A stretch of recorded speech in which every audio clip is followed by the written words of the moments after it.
Bismillahirrahmanirrahim. Assalamu alaikum. Welcome to the dialogue. I'm your host, Ruma Khalid Butt. And as the show suggests, we do a dialogue on different issues that are pertinent to Pakistan, the region, and the globe. How can we not talk about what is happening in India? Whether it be the farmers' protest, whether it be the Indian atrocities in Indian illegally occupied Jammu and Kashmir, whether it be the Indian celebrities who are now raising their voices against what is happening due to the farmers' protest, and they are being shunned by the Indian government and the Indian authorities for speaking up their mind about what India is perpetrating within India. Let's go towards Indian illegally occupied Jammu and Kashmir, ladies and gentlemen. And this is a story that dates to 73 years. Since more than 7 decades, this is an issue, a dispute that is still lingering in the United Nations as we speak. India does not want to go for a solution of this issue. India does not want to give the people of Indian illegally occupied Jammu and Kashmir their right to self-determination. It does not want to give them the right to decide what they want to do, whether they want to be independent or they want to accede to Pakistan or whatever they want to decide. India does not want, because it is afraid of what the result might be. That is why it is issuing domicile certificates to non-resident Kashmiris and so on and so forth, whether it be the abrogation of Articles 370 and 35A that happened in 2019 or the different laws since then that have been put into place. India is trying it at its utmost so that Indian illegally occupied Jammu and Kashmir does not go out of its grasp. Despite that, Pakistan is raising its voice on different fora, on the international front, on the regional front, in the United Nations, where our Prime Minister Imran Khan has been talking about the plight of the Kashmiri people and also the plight of the Muslim world, whether it be our Foreign Minister Shah Mahmood Qureshi Sahab or different other leaders from Pakistan who on different fora have highlighted the atrocities that are being committed by the Indian forces and the Indian government in the Indian illegally occupied Jammu and Kashmir region. Going a bit beyond that, even the minorities, even if it's not Muslims, there are other minorities, whether it be Sikhs, whether it be the Dalits, whether it be the Christians, that are also being subjugated to different forms of brutalities all across India. I mean, the list goes on, and we can continue talking about hours, but we have a short time, and let's go forward with a little resume on what India has been perpetrating in its own country against its own people. To join us, we've been joined by Masood Hassan Raja Sahab. He's a senior analyst. Thank you very much, Masood Sahab, to have joined us. Thank you very much for inviting me. Also online, we've been joined by Syed Muhammad Ali Sahab. He's an adjunct professor of Georgetown University. Thank you very much, Ali, to have joined us as well. I can see you. Let's begin with you, Raja Sahab. Raja Sahab, when we talk of Indian illegally occupied Jammu and Kashmir, it brings us to 1948. I mean, the first time a resolution was brought in the United Nations by India itself, in fact. Since then, there have been countless number of resolutions, countless number of times when different international authorities or Pakistani authorities have talked about the plight of the Kashmiri people. Nothing has been done. Why is that so? First of all, let me say that Kashmir tragedy is a man-made tragedy. Back in 1846, when a British trading company and its manager sold the state of Jammu and Kashmir to a horse stable cleaner, Gulab Singh, with 7.5 billion Nanakshahi rupees. It was a commercial deed, it was a sale deed, and that was the beginning point of the illegal occupation of Jammu and Kashmir. Then, after 101 years, in 1947, Kashmir is basically an incomplete agenda of the part of partition of 1947. It was rejected by Congress. The self-determination right of the Kashmiri, it was given by the United Nations. As you mentioned, that India took the case to Kashmir, to United Nations, and keeping in view that. But Masood sir, this is very interesting, you know, because India is itself the country that brings this issue to the United Nations, and since then it has kind of refrained itself from bringing forward some kind of a resolution, some kind of a solution to this lingering dispute. In your point of view, sir, what are they afraid of? India is afraid of the verdict of the people of Kashmir because Pandit Jawaharlal Nehru, he was advised by his Minister for Interior Patel that if ever the plebiscite will held, India can never win. So India, Nehru and Indian governments, I mean, later on, they were just buying the time, and they thought with the passage of the time, they will tame the people of Kashmir, but they have totally failed.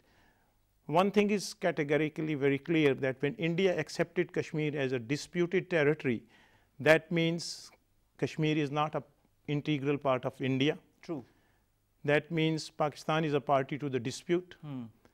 And solution is the self-determination right to recognize through a fair and free plebiscite under the supervision of the United Nations. So India is on run. On one side, India claims itself as the largest democracy in the world, but its action in Kashmir is atrocities. Huge question mark on that, the largest democracy in the world, if you ask me. Because, I mean, can we really call it India now the largest democracy in the world with all that is perpetuating? And continuing our discussion with that, Ali, you must be hearing what we've been talking with Masood Hassan Raja Saab. Now, when we talk about democracy or democratic values and we talk of India, don't you feel India has shunned all that is or can be called democratic norm? Well, I mean, its record on human rights, etc., is being noticed sort of around the world as well. And, you know, and I mean, that image of India shining, etc., is being tarnished. However, you know, I think that there are, you know, one sort of needs to have a realpolitik view on some of these issues.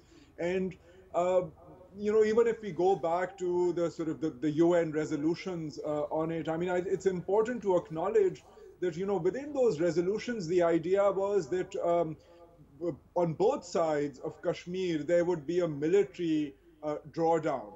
And subsequent to that, there'll be a plebiscite. And India, you know, maintains that Pakistan, that, you know, there's the Pakistan occupied Kashmir as well, from where the military presence has not, you know, has not been withdrawn, and hence, you know, it doesn't want to, you know, the conditions are not such that a plebiscite can be held.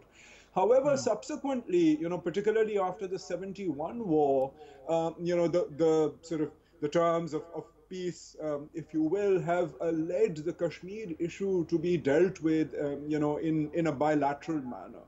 And, you know, I mean, it's one of those agenda items, you know, like the Palestinian issue within the UN system, and the way the geopolitics is unfolding at present. I mean, I don't know how much hope can be sort of invested in the UN sort of trying to. Now, Ali, you say that the issue is a bilateral issue. Now, India also needs to or realize, or maybe think very loud whether it feels that it is a bilateral, a unilateral, a trilateral, or a multilateral issue, because it negates itself time and again on whether it is a bilateral issue, whether it's an Indian internal issue, whether it's a trilateral issue, and so on and so forth. Why doesn't India for once decide what all of this is about, and also realize the fact that in 1948 it itself went to the United Nations to find a resolution to this issue? Right. I mean, and you know, I mean, states do this, right? I mean, they ignore certain issues, emphasize others. So when it comes to sort of, you know, thinking about it vis-a-vis Pakistan, you know, it has positioned, you know, and it's tried to sort of, you know, distance itself from even the US trying to resolve this issue in the past. And now, after the revocation, it's become increasingly complicated. So, I mean, you know, in the last sort of feasible, you know, attempt to try and solve this issue, because I think that the US will not try to do this unilaterally either. They might accentuate some sort of, human rights concerns with the new administration, but But there's that's no what they will have on been the side. accentuating even during the election rally. Joe Biden and Kamala Harris as well both talked about the plight of the Kashmiri people in Indian illegally occupied Jammu and Kashmir as a human rights issue. Do you feel at any moment of time that the US might pressurize India to find a solution of this issue because it is a human rights issue? Forget the rest.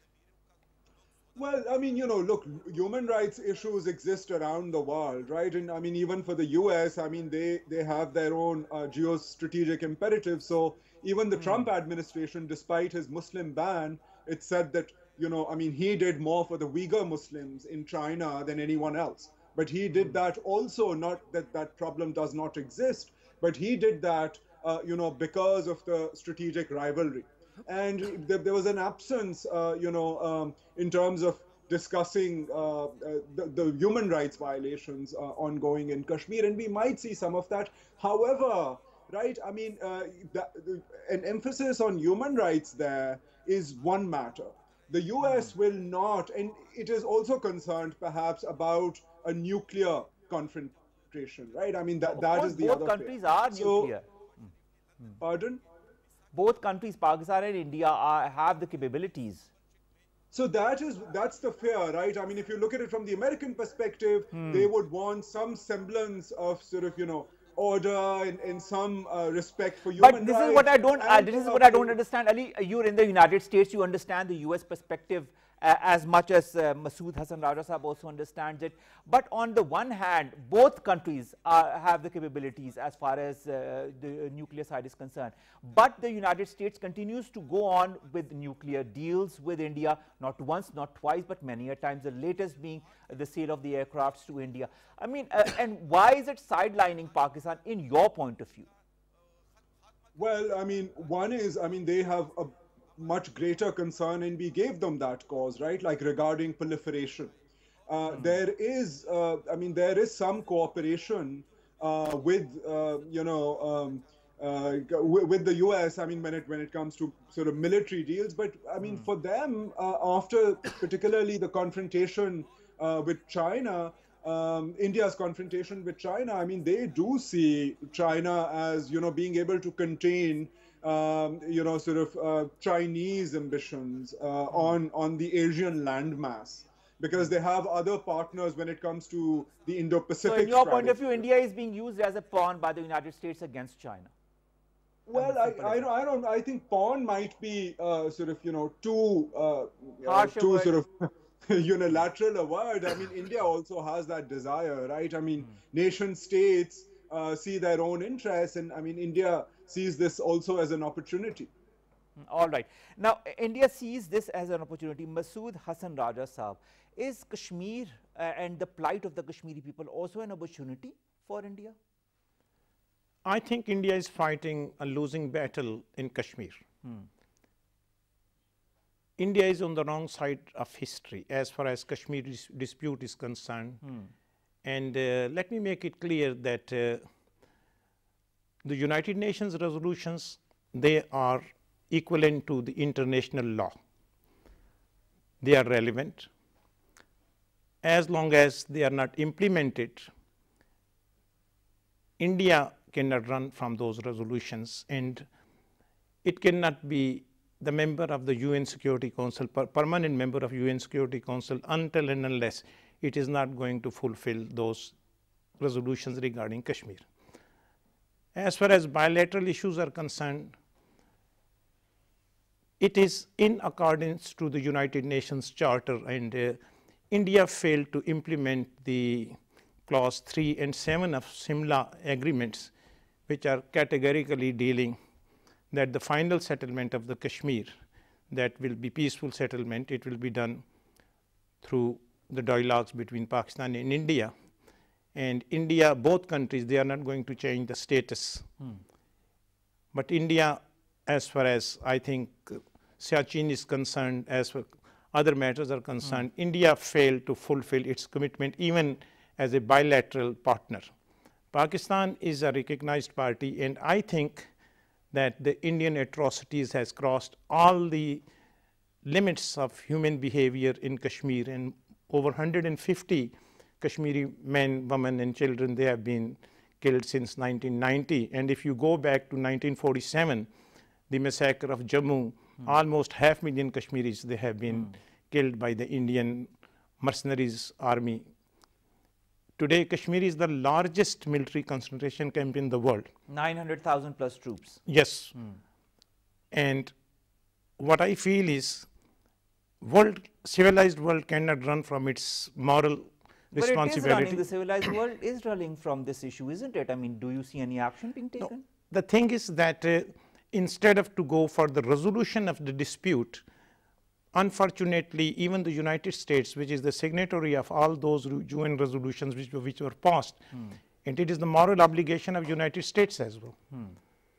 But due to what I feel is, it is not the weakness of the case of Kashmiri people, but it is the weakness of the world, civilized world, and the world conscious that they failed because they are looking forward towards their economic interests. And situation in occupied is completely out of control of Indian in a way, because since 5th August 2019, the whole situation has been changed in a way. Though I mean Pakistan or the Kashmiri people, they have not concerned with the article of the Indian Constitution, because Kashmiris, they have totally rejected Indian Constitution, and they don't have any solution inside the Indian Constitution. So what I feel is that it is altogether Pakistan as a party, the people of Kashmir as a party, and even now the situation is changing so much rapidly that China, after the conflict at Ladakh between Chinese and the Indians, this is the first time that the United Nations, even I mean Security Council, in a closed door meetings, they have addressed the issue of Kashmir. And quite, I mean, 20 years back in 1998, the last resolution 1172, which was passed after the nuclear tests, it categorically and specifically mentioned the root cause of Kashmir as the core issue of destabilization in South Asian region. All right. Core issue of Kashmir, Ali, as an issue of destabilization in the region, that is this region, the subcontinent, and of course India and Pakistan being part of it. Now, when we talk of peace overtures, as far as, let's talk of from the Indian side and from the Pakistani side, I would like to begin from the Pakistani side.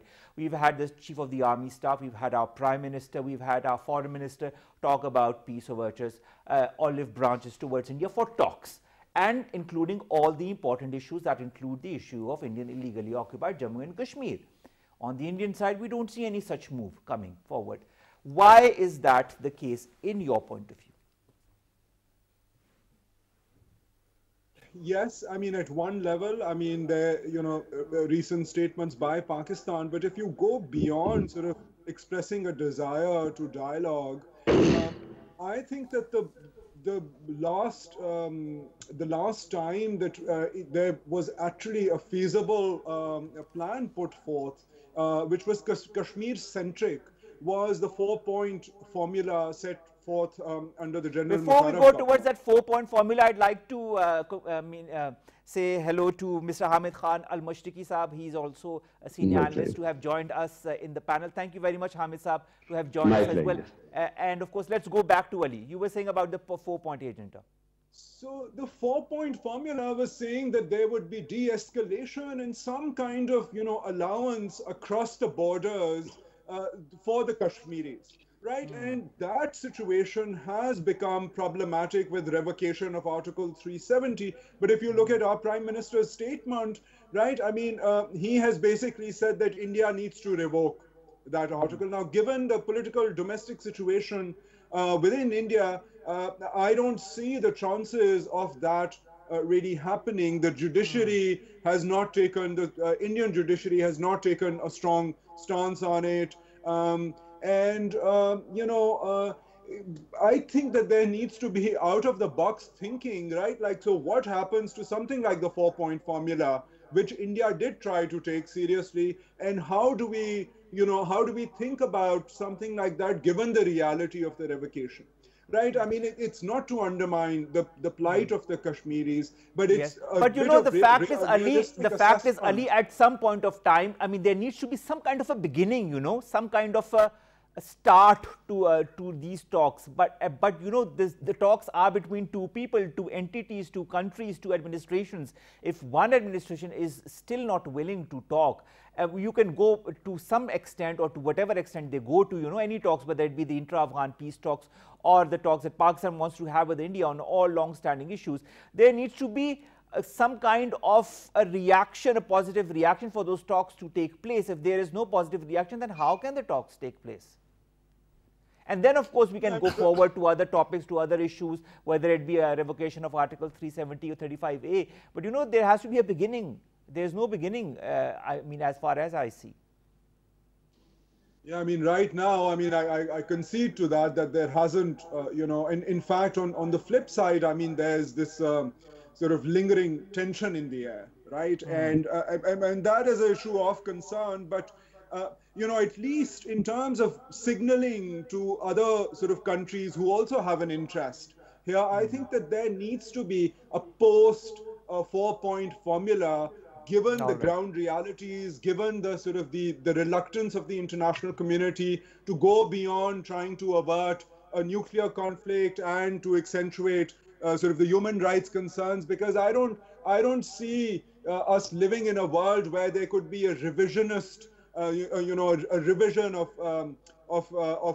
borders along the line of control. Exactly. I think that might not be a realistic, aspiration. But you need to start somewhere, Ali. You need to start somewhere. That is what I'm trying to understand or trying to ask you. Hamid Khan Al-Mushtaki Saab, as far as the 4-point agenda is concerned that Ali has talked about, and of course the peace overtures that have been given by the Pakistani side, whether it be from our Prime Minister, whether it be from the Chief of the Army Staff very recently, or our Foreign Minister. Do you feel that these are moves in the right direction? Do you feel India understands the whole concept of a peace overture? Thank you very much, Umar. To be honest, the actual fact is, whatever Pakistan's stance is based on principles, and it is based on the reality and basis on the human rights. That Pakistan's stance is very simple and clear, that let the people of Kashmir decide it. Let's give them a right of self-determination, and let's have a plebiscite there, and let the Kashmiris decide.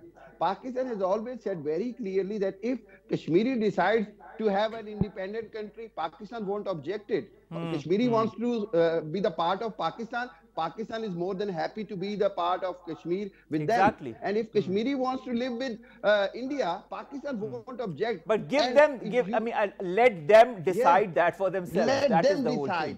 And then I will tell you recently Farooq Abdullah's interview, you remember just few months ago, when he said that I would rather prefer to live with China instead of choosing the India over China, India. So it means that there is no way, even this is the voice from those people who were, in favor of India at some time, and they were part of his father as well. His father, Abdullah, as well. They were part of political system run by the Indian administration. But now they are convinced that there is no solution under Indian regime for Kashmiris to have any kind of, attachment with India. Now, that is the point. What is the solution? If you want to give me 1 minute, I would say that there is only, Umar, there are only two ways to resolve it. One is to have India under sanctions and make India understand that now the world has understand that there is enough, and India has to resolve it. And there is another way which Pakistan have been pointing out many times, that by India's doing fake false flag operations and these surgical strikes, it will eventually ignite a state of war within these two nuclear countries. And it would be a very, very... the consequence could be disastrous, yes. It will be very disastrous. So these are the two possibilities, and Pakistan is trying its best to resolve the issue peacefully and within the rights of the Kashmiris. Pakistan is not willing to step back from the rights of the Kashmiris. That's the whole point. All right. Pakistan is not willing to step back from the rights of the Kashmiris. Masood Hassan Raja Saab. Pakistan has not stepped back in all of these years, in all of these decades, as far as talking I mean, moving forward as far as the rights of the people of Indian illegally occupied Jammu and Kashmir is concerned. Do you see any kind of a leeway, any kind of positive breakthrough in the coming months or years? Are you optimistic, or are you cautiously optimistic, or are you pessimistic? I think that in coming days, in future, I'm optimistic that the international pressure and the role of the UN security members, including, I should say that China is a party to the dispute in a way, and definitely the situation is moving towards dead-end street. India, categorically the Indian leadership and the people, they know this thing, that the journey which India started from the illegal occupation of Kashmir has now finally reached to the colonization of Kashmir. And the way out is, in my opinion, the United Nations resolutions, they have already set the parameters of the solution of the Kashmir, and that is the fair and free plebiscite under the UN supervision. Out of box, we have tried, and if we go back, Shimla Agreement was signed between Pakistan and India, and the Kashmiris, they were not the party, so it failed.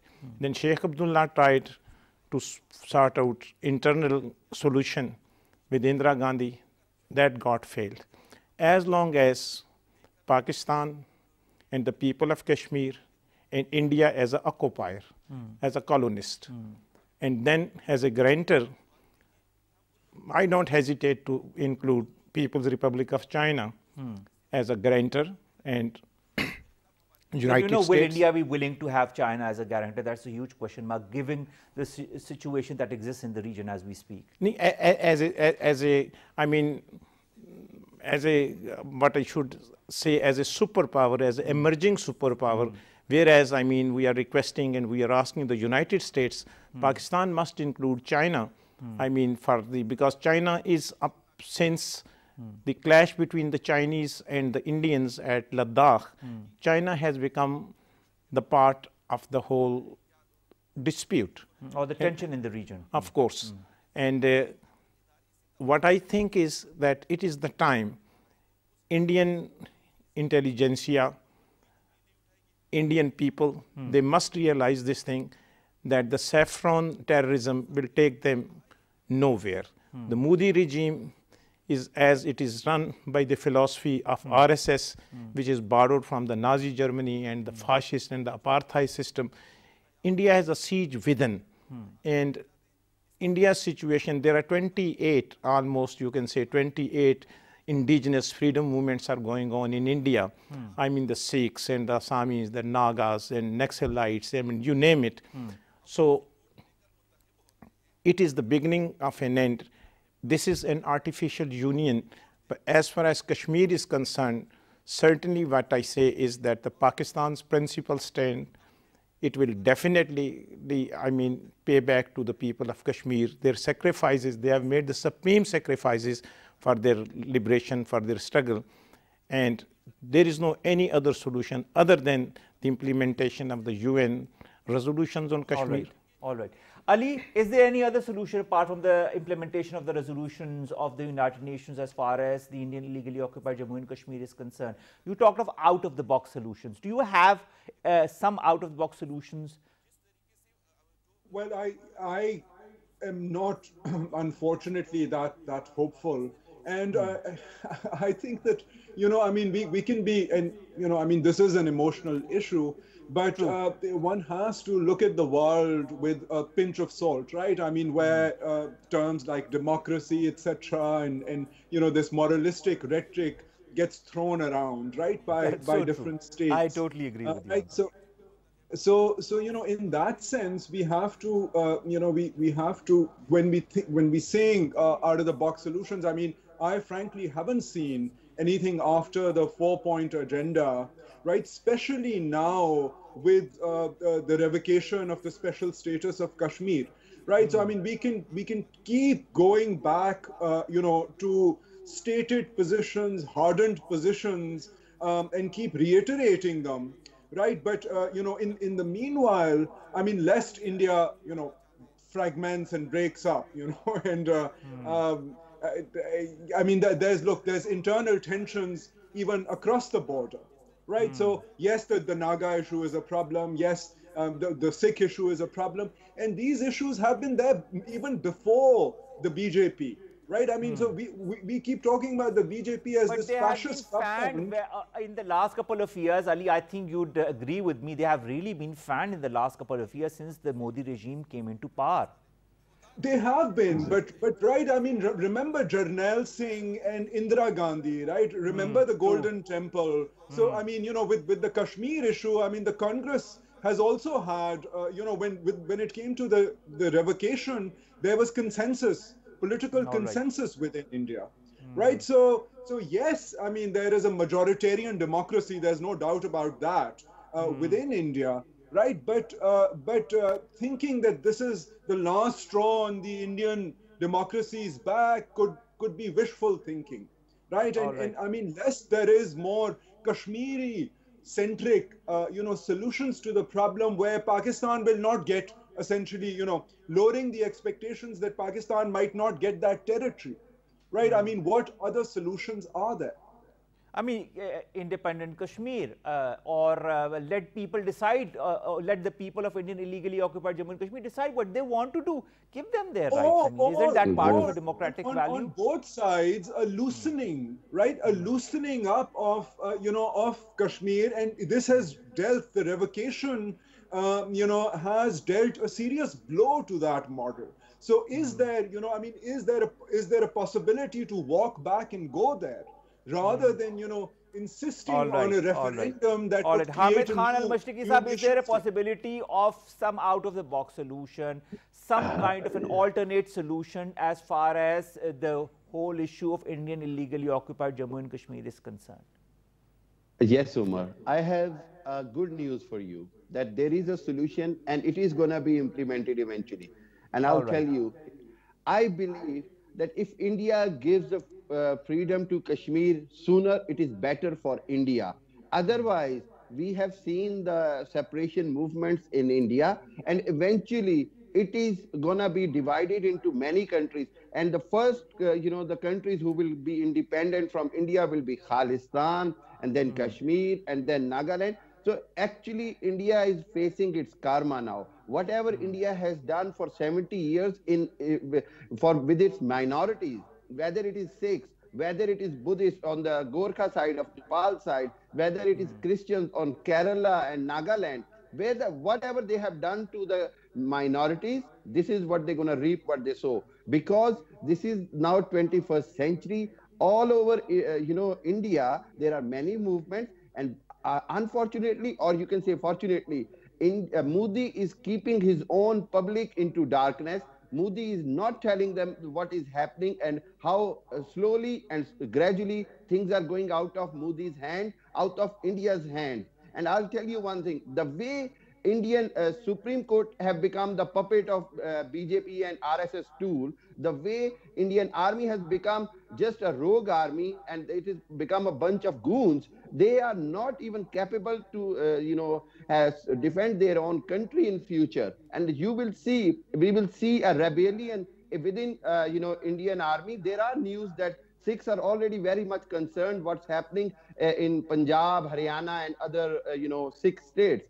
So I think it is the procedure and process of time now. If India understands quickly, it is better for India to give the right of self-determination to the Kashmiris. Masood Hassan Raja Sahab, is there a rebellion within India? Do you feel, you talked about those movements as well, so has Hamid Sahab, so has Ali. Do you feel that there is a rebellion within, do you feel that India is slowly and steadily going towards an implosion? Certainly, because first of all, as I said earlier, that it is an artificial union, and India never existed as a country before 1947, and thanks to the British that, Pakistan was not created out of India, but actually subcontinent was divided into two countries by that time. But anyway, Sikhs, they missed the train in 1947, and they did not take the advice of Qaid. This time I hope they will not miss the train. As far as the other nations are concerned which are struggling over there, they need international recognition, and they have the offices and they have their own plans and publicity in the European countries, in Washington and everywhere. What I feel is that all those who are on receiving end, all those nations, Kashmiris, Sikhs and Nagas and all those, they need a sort of unity, and India will implode. And India has lot of contradictions, which I feel.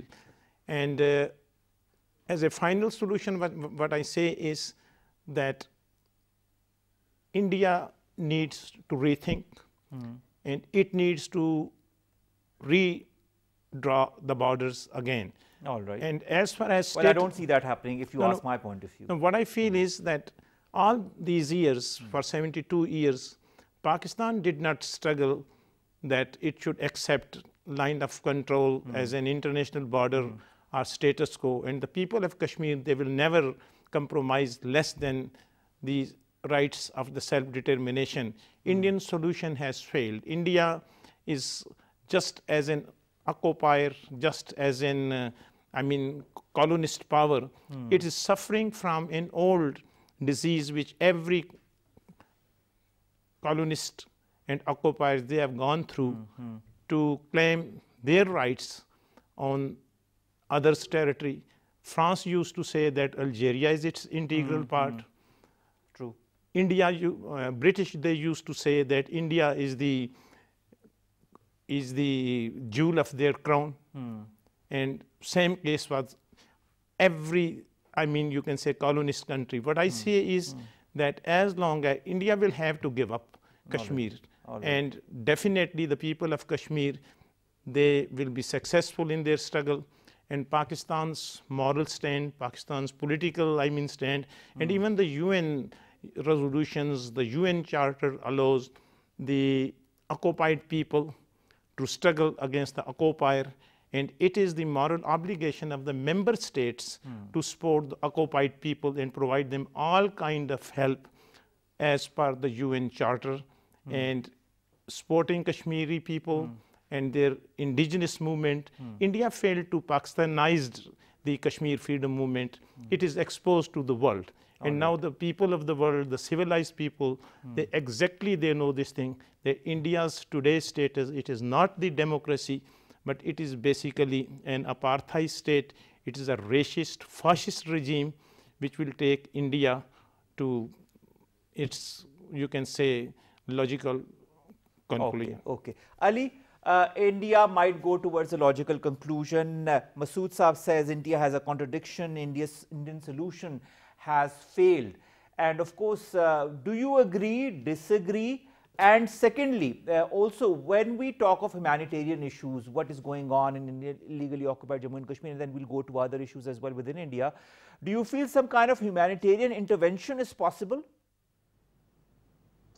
I think that is certainly wishful thinking, and looking at it from an objective perspective, I think that I don't want to sound like the pot calling the kettle black, right? And I think that we need to differentiate between internal sort of hegemonic assertions by different nation states, which struggle with having these different ethnic groups and even religious groups, and many multilateral states around, multicultural states around the world also face these stresses and strains. Something like sort of colonialism. So, one cannot compare France and Algeria, the British and India to India, the Indian state itself. Yes, the Assamese is an issue, it's a festering issue, but by and large it has been contained by the Indian state. Not very well, right, by the use of force. But there's been some level of accommodation also given to the Sikhs, right? And this issue has come back again. In the agrarian context, now Pakistan loves to point to this issue, but if we look at our agricultural policies, the liberalization of agriculture, corporate farming, right? Like top-down farming. Pakistan agrarian sector is certainly no better, right? I mean, there it's this confluence between sort of, lingering sick disgruntlement that's added another flavor. But I think that, one needs to have a level of objectivity. Otherwise, it's mudslinging at the end of the day, which will. But Ali, I can understand that you're trying to talk about attention. objectivity. Of course, you mentioned the farmers' protest. Let's go towards the farmers' protest.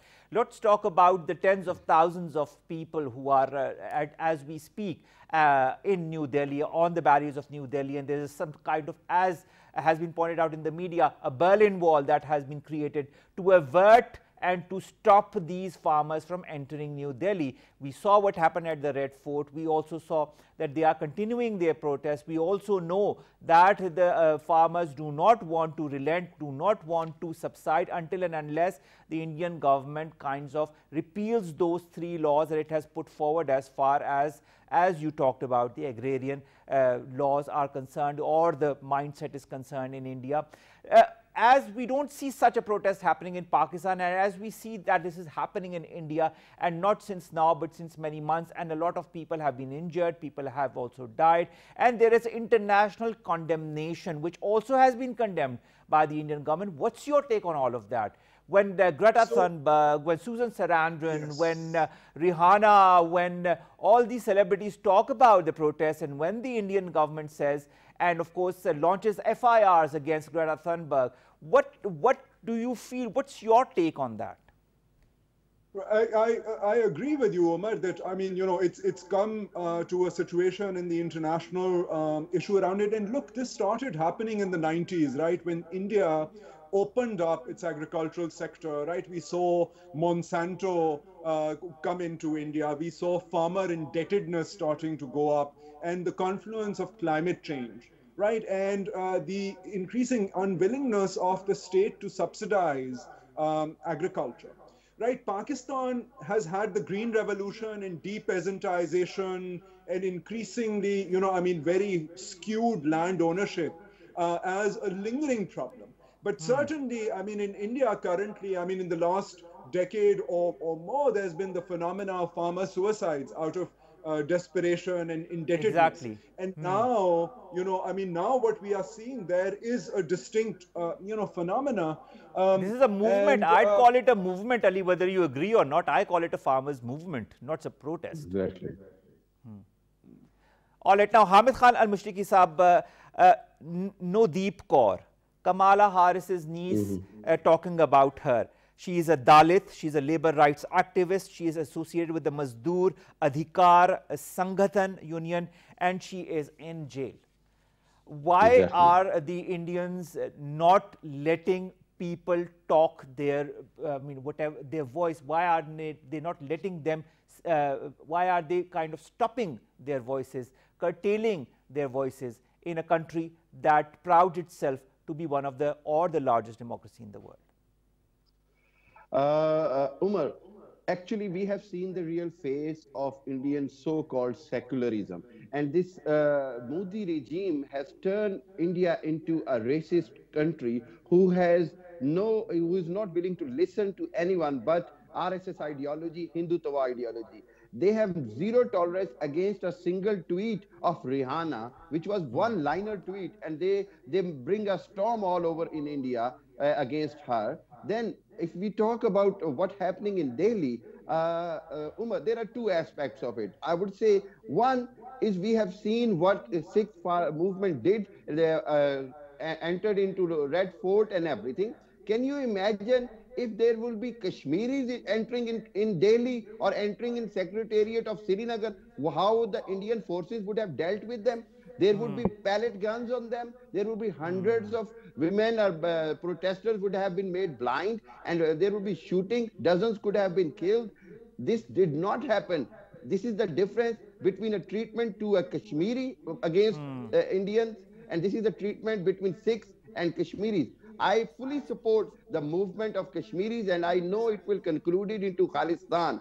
But I would say that this is the point when we need to understand that because of the fear of rebellion in Indian army, That's why Indian government did not use any force against Sikhs at that level, which they are so much used to use against the Kashmiris. Now, as you said, this is absolutely right. Their tolerance level has gone to below zero when it comes to any kind of disagreement. Why Amnesty International has to close its office?